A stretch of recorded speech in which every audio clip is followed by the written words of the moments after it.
control, and I've half lost my soul, and I'm living in this limbo. I'm sugar-coated crazy.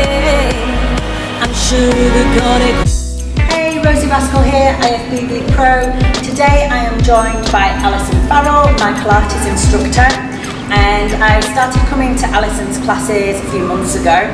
Initially I came because I had some postural problems, and that was affecting my training. The reason I had the postural problems because of little weak links throughout my body. So I was training with all the dynamic stuff and the heavy weightlifting, but there was a lot of little things that I was missing through the precision of Pilates. So I started the classes and I'm already feeling the benefits. Some of the postural problems that I was having, they were due to weak glutes, weak core especially, and very little stability through the core, and it causes so many problems. So Ali's going to do a little postural analysis on me today to see where some of those problems are. It's so much better already now after doing the classes for a while, but there's still a few little tweaks to go through. Hi, my name's Ali. So I'm going to look at Rosie from the side, from this side, and as you can see, so if you look straight ahead for me, her earlobe is too far forward. It should be in line with her AC, according process, and it also is kind of anteriorly tilted. So what issues is that giving you throughout? Well, it causes a lot of tightness through here. I was getting a lot of headaches right up into the base of the skull and then through to the eyes.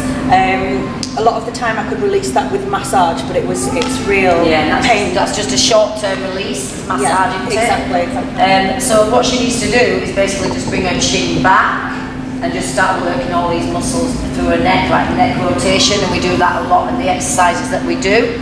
Also, if you can see, the head of her humerus is too far forward. That will cause instability in here and then tightness in the chest. So what she needs to do there is just basically a small retraction, bringing her arms in here, and I can already see these lovely muscles working, and then the chest won't be as tight. Okay, so arms should be directly by your side. You can usually see by where your thumbs are, can't you? Yeah. So if you look forward and your thumbs are kind of this way, you know that there's a bit of a problem. And most people have their arms in this position, and then it's bringing the shoulders too far forward. So it's just a tiny little contraction, and then all these muscles in here will start to work, because if this is too far forward, then this is in flexion, and they're doing nothing, and that's how you get a tight chest and too much flexion in the upper back, so that's instability. Also, she's got a lovely curve in her spine, which looks lovely, because it's anteriorly tilted, meaning lordotic, but she's no back problems because she's strong and she works her back, but her abdominals are in too much length, so then her core doesn't switch on. And what issues is that giving you as in your training? Yeah, so it's meant that I can't really progress with heavy lifts with things like squats and deadlift, because there just isn't the support there. This is the main bit in your pelvis to support those heavy lifts, and it's ended up giving me a bit of a rib flare because everything's kind of weak, so you haven't got that strength and stability to hold you in where you're supposed to be. And then even though, because she is anteriorly tilted, if she was somebody that didn't do regular exercise and didn't work her glutes, then these glutes wouldn't be doing anything, and then you do end up with serious. So for somebody who doesn't do a lot of exercise, if their pelvis is anteriorly tilted, they're going to have weak glutes, and that can develop in weak knees, weak back, weak hips, you name it. A lot of disc issues can come just from not working all these stabilising muscles. Also, was it your ankles and your wrists? Don't forget these shoulders. Yeah, just a little bit of lacking strength through the wrists and the ankles, especially on this left side. I would find that my foot would kind of rotate outwards slightly when I was doing lifts. But again, after just having a few classes, the strength's already standing one leg and the balance work, and all the stability work. And you really find out when you do your Pilates class, the movement looks so small and delicate, but the first time my whole body was shaking because it was using muscles that I've never really used before. So then you find out where you're lacking. Brilliant. Okay, so we're going to start with some standing exercises. So if you want to stand, yes, where shall I stand? I'll just instruct you. So if you have a look at Rosie, she needs a second toe just to be in line with your hip bones at the front of your body. So just have a little feel at the front of your body, okay? Just making sure they're in line. And then lengthening up, thinking about that ear in line, and just relax a tiny bit, okay? Bring the hands so they're in line as well. And then I would just slightly tuck. So when she's tucking and then these muscles are in the right place, the glutes will work, the abdominals will work, but the back won't overwork, okay? So all I want you to do for me is just start with easy foot pedals. Lift one heel, lower it, and then change. And what we're aiming for is pelvis stability. So it's about the pelvis being perfectly still. Once you've got stability in there, the core muscles will work. And because you're really flexible as well, aren't you? So because you've got a lot of mobility in your body, the body needs stability. It's all right being flexible, but for your joints, you need to be stabilised. Excellent. Keeping those arms in that position, let's add some arm floats. So you lead with your thumbs. Good. And it's all about the scapula, staying flat in the back, not winging, not tipping, and no lifting from rotator cuff. Good. And if it feels available for you, come up with both, but only down with one. So you come up and then go down with one. But again, it's all about the stability. This is the one that you found really hard, wasn't it? And to look at it, it looks like you're not doing much, but how hard is it to be still? Yeah, it's really hard, and it's coming from a dancing background as well. It's really important to have balance, and it was a bit of a shock when I tried to do some dancing a while ago and I just couldn't balance at all. It was just not there. So now take your arms a little bit wider. This is called scaption, so it's great for scapular stability. Lovely. All your muscles are great in balance there. That's it. See if you can bring your arms all the way up.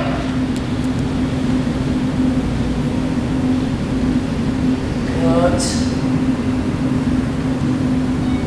Can you feel your scapula lifting? Yeah. That's great.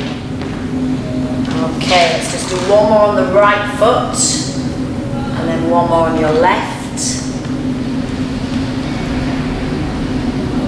Okay, give your legs a shake. Well done. So that's just a little bit of stability and mobilising. So what we're going to do now. Is Alice still in the shop from there, or when she's there? Yeah, just she comes into something. Where's the furthest she should go? Or is it best if she stays kind of here? As long as you can hear the voice, she's directing anyway, Right, okay. so she's still in it. Okay, cool. Sometimes she comes into it, sometimes she comes out of it, but you can hear the voice because she's directing you, so the focus is on Cool. you. Am I loud enough as well? Perfect. Yeah. Yep. Oh, So we'll just cut it, so Yeah. just 3 seconds and then boom. Yeah. okay, so now we're going to do some stability and strength work and balance work like we were talking about. So if you just step your right foot behind and your left one just slightly in line, just slightly apart. Just make sure your toes are pointing forward, your heels back, and then check that your pelvis is still level, because what you don't want is to be twisted. So pelvis is level. So this is called Tandem Stance. And what I want you to think of doing is firing up your muscle, your bum muscle in your back leg. So get it to tense, and then just stay perfectly still, connecting these muscles.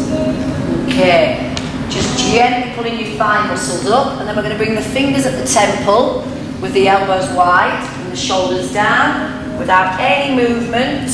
Let's have a side bend. To one side, centre, and to the other. Good. So you're combining two exercises here. This is working your QL muscles either side in your back. So as you go to one side, you're lengthening, shortening, just a bit smaller range. That's it. But the aim of it is your stability of your pelvis. You've got the strength through your glutes. Just think about that neck staying in line. Lift through your chest. Just bend. Can you feel your glute working? And what I'd say to people if they can't feel it working is just to hold the stance. until it fires up. Good. And you can challenge this by bringing the leg directly in front if you want to, but it just depends on your balance. And a good teaching point for balance is just focus. Just look at one thing. Once your muscles are in the right length, this is really good for your ankles as well, isn't it? What, darling? This is really good for your ankles as well. Yes, yes. So as we were saying, ankle stability as well. Good. Let's do one more to the right, one more to your left, and then shake your legs out. Okay. And you could be completely different at one side, so let's just start left leg back, slightly apart with the right one. Take your time with it, get your balance, get your focus, posture set, and then again, elbows wide. But we're going to do some rotation. So it's a really small quarter turn. Lead from your shoulder, the elbow, and then the head turns. So keep this perfectly still. Good. That is awesome. So she's not moving at all. So all the move is coming from the thoracic area, which that one's really good for when I was saying that shoulders are forward. This brings the spine in flexion. So then that means that you haven't got a lot of rotation. Good. It's much harder than I thought. And just keep firing up those glutes, that back leg. Just saw it fire up then. Excellent. Check your rib cage. There's so much to think about. It takes about, I'd say, a good 3 to 4 sessions, 6 sessions, and you do think, I've cracked it, don't you? Let's do one more each. Great work. Okay, give the legs a shake. So we're going to move on to squats. Monkey squat, the most functional exercise. Everybody should be able to squat because it's about everyday life. It's about getting down and getting back up. So if you take the legs wide, just so that they're wider than your hips, your toes naturally flare out, and just make sure they're in a straight line as well. Because it's all little things like that. How we move, how we do stuff, how we sit, how we stand, that can cause issues. Okay. From there, head position. You just take your fist in between your chin and your chest, and then just think about where your eye gaze is. Take your hands away, put your hands on the crest of your pelvis, and then we're just going to start with a deadlift hip hinge. 40-degree angle, and then come straight back up. And again, well done, lovely, excellent. Giles, Can you do this from the side? Can you turn sideways so you can see this? That'd be alright, yeah. Stop, then start again. So if you can see from the side, head positions in line and hip hinge. Lovely. So you imagine you've got a broom handle from here to your tailbone, and that's a gorgeous, neutral, straight line. That's it. Because a lot of the time when people squat, you find that they move from there and they're not moving from the right place. Again, that causes issues. So from there, we have the hip hinge, and then we're going to add the squat. So 40-degree angle, and then travel your knees forward, take your bum back, lift, come up. And then just let it flow into one move to make it more natural. Lead with your thumbs, arms reach, and lift, come up. Just lift your chin a tiny bit up, that's it, yeah. Beautiful squat. So the stability in the shoulders is great because she's not lifting from rotating cuff muscles. And if you can see when she comes down, that gives you lumbar flexion. So there's so much going on with squats. And I encourage people to go right down because it's functional. It's all about being able to get down and get back up in everyday life. Lovely. And as her knees come forward, that's going to activate the quads. As the bum goes back, it's for your glutes and your hamstrings. Perfect squat. Okay, rest off. Well done. Excellent. Okay, So we're going to do one more balancing exercise. So feet in a narrow position. And what I say to people is try and focus, try and look at one thing and just do what's available for you. Hands on the pelvis, check your hip bones, that's it. And then if you stand on your right leg, and I just want you to start to tap your left foot forwards and then back. Tap and tap. So everybody can do Pilates because there's loads of different levels. As she goes back, the glutes firing. As she taps forward, the core muscles start to work. The next option is lift the knee, not too high, just so the pelvis stays still, just above the hip. Perfect. Excellent. And as you lift your knee, those rectus abdominals, the lower fibers will start to fire. Good. And as I say, I just layer different levels in, so there's a level for everybody. Your next challenge is you hold, you isolate, ooh, you bend. My favourite one, this one, isn't it? So you come up, you straighten the leg, bend, and you tap. Take a breath in, exhale, breathe, and push. Well done.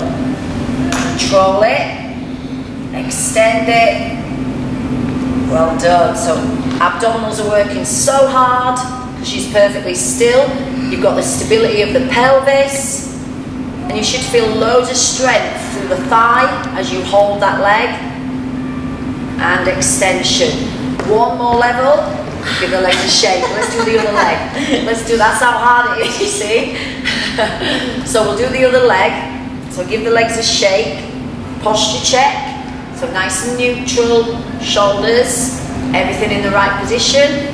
And so we'll go straight into the knee lift. Yeah. So normally we would do the levels, but knee comes up and then tap back. Yeah. So start with the knee first, just so we can get the muscles that support the hip nice and warm. Good. So this glute's a lot stronger, isn't it? Mm-hmm. Yeah, that's right. Good. And then add the extension, and we'll add that curtsy lunge, yeah? Okay. So this is the progression. You bend, so you come up, extend it, focus, curtsy lunge. Excellent. And curtsy lunge is great for glute max, but all these exercises is all for your glutes. So remember, your glutes are the biggest muscle in your body. If they're not strong, you can end up with a lot of issues. Make this your last one. Perfect. Well done. Shake it out. Okay, so we're going to come down to the floor. What we're going to start with is on hands and knees. So we're going to do some stability work and some mobility work as well. So the wrists need to be directly under the shoulders. So I will just move them back a little bit. That's it. And then shift your body slightly forward. So scapular placement, stability here is perfect. There's no dipping, there's no winging of the shoulders. Everything is in the right position. Nice and neutral to the tailbone, naturally under. Gentle connection of abdominals. She's going to do some mobility rotation work for this thoracic area. So if you just put the right hand at the temple like you're going to do a salute, and then Rosie's going to close elbow to elbow and then open to the ceiling. Great job. You breathe in, you exhale. Excellent. So if you can see, this is perfectly still. So all the work is coming from the thoracic area where we need to mobilise. A lot of the time people are stiff in their thoracic area. A lot of the time it's because people sit down, working on computers, working at a desk, on the phone, texting, things like that. Everything is forward. That causes stiffness, causes the spine, the upper back to be in too much flexion.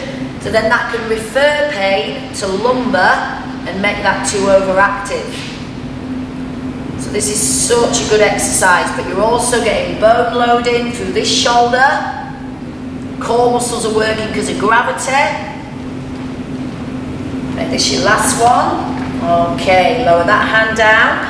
So we're going to do it on this side, but we're going to do it a little bit different because I'm going to show you some variations. So off you go. Breathe in, close. Exhale, open. Good. So if you want a progression, you can slide this leg back. Flip, yeah, that's it. Flex your foot. And already she's working harder because of balance. But this is still. Core muscles are working, glutes are working, strength, bone loading for shoulder. Just when you're holding in a closed chain position, you're going to strengthen your bones. Things like osteoporosis. And then you can even challenge even more by threading the needle. So you reach up and then the arm comes through. Look at that rotation, that's amazing. Good. Excellent. Great work. One more.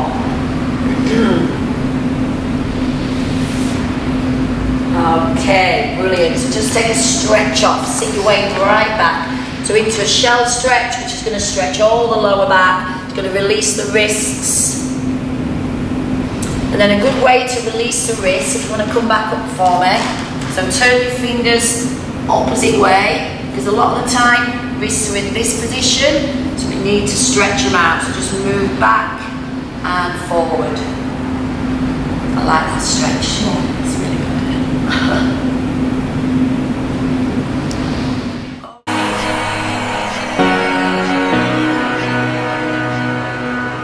And I'm living in this limbo.